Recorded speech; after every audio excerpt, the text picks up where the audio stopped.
du mal à trouver ma position. Est-ce qu'il vaut mieux, parfois, peut-être certains exercices être adossés, c'est pas grave, d'autres, il vaut mieux... Aucune importance. Confort. Confort. Il n'y a pas besoin de se mettre en lotus, il n'y a besoin de rien du tout. Voilà. Il faut que le corps vive sa liberté.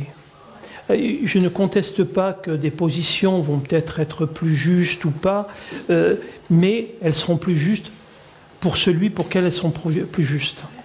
Si vous vous sentez mieux dans cette position, vous vous mettez dans cette position-là.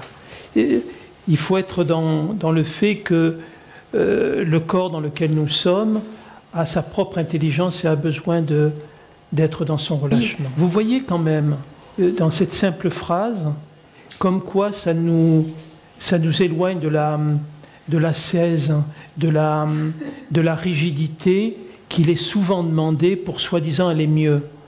C'est quand même étonnant qu'on nous demande la discipline dans le but d'être libre. Il y a un paradoxe quand même. Vous allez dans un ashram où vous êtes obligé de vous mettre en demi-lotus ou en lotus, où vous vous cassez les reins et pas que les reins, et en disant vous irez mieux.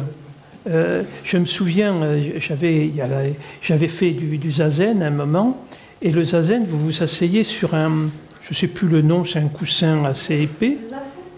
Voilà, le zafou. Donc, j'étais vraiment très...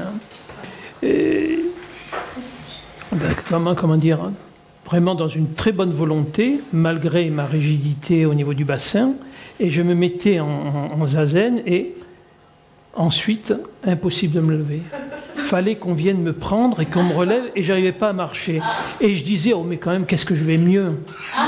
Donc effectivement, la recherche spirituelle, ou quelle que soit la recherche, pourquoi ça ne se ferait pas dans le confort? Pourquoi ça ne se ferait pas dans la douceur? Pourquoi à chaque fois, dans notre éducation, on doit souffrir pour obtenir quelque chose? Il y a un paradoxe extraordinaire quand même là-dedans. J'ai eu l'occasion d'aller dans des ashrams où effectivement, bon, personnellement, je veux dire, je suis plus sur une énergie de contemplation, si on peut dire, donc je me serais bien vu dans un monastère ou dans un ashram ou tout ce que vous voulez.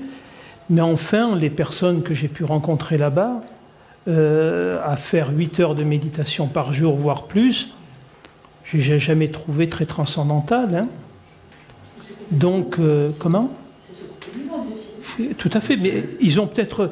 Après, c'est un choix personnel, mais la vie, elle est là. Notre vie, si on doit passer notre vie dans un ashram, il y a un appel qui va se faire.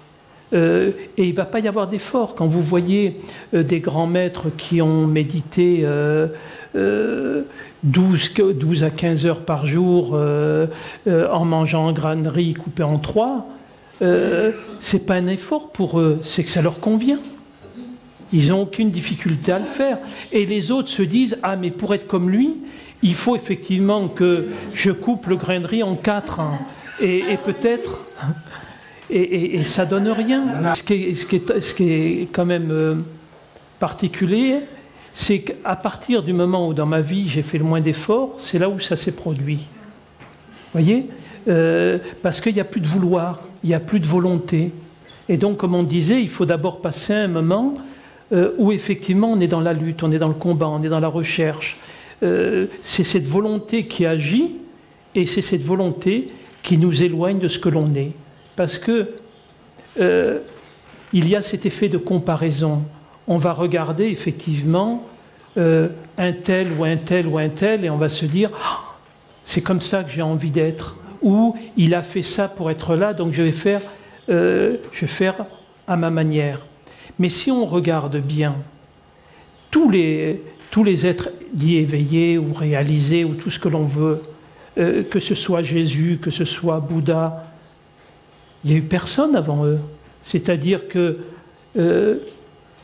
Jésus a vécu la réalisation dans un moment qui lui était propre,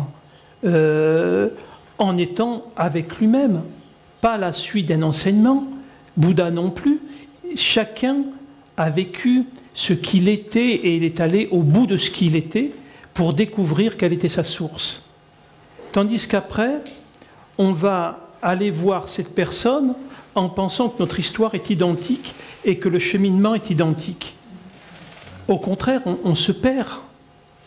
On se perd. Il faut rester avec soi. La seule vérité, même si on a dit un petit peu le contraire tout à l'heure, qu'il n'y avait pas de vérité, mais c'est quand même de suivre à l'intérieur de nous quelle est la source d'où vient ce que je ressens, ce que je pense, ce que je perçois. Toujours remonter, remonter, remonter, remonter. Ça peut être par un questionnement, ça peut être par une attention, et à un endroit, et il n'y a plus rien. Quand je dis qu'il n'y a plus rien, ça signifie que plus rien peut être nommé. Et c'est à partir du moment où plus rien peut être nommé, ce qui veut dire qu'il n'y a plus rien qui observe, mais il n'y a que ce qui est observé, c'est là que se trouve la source.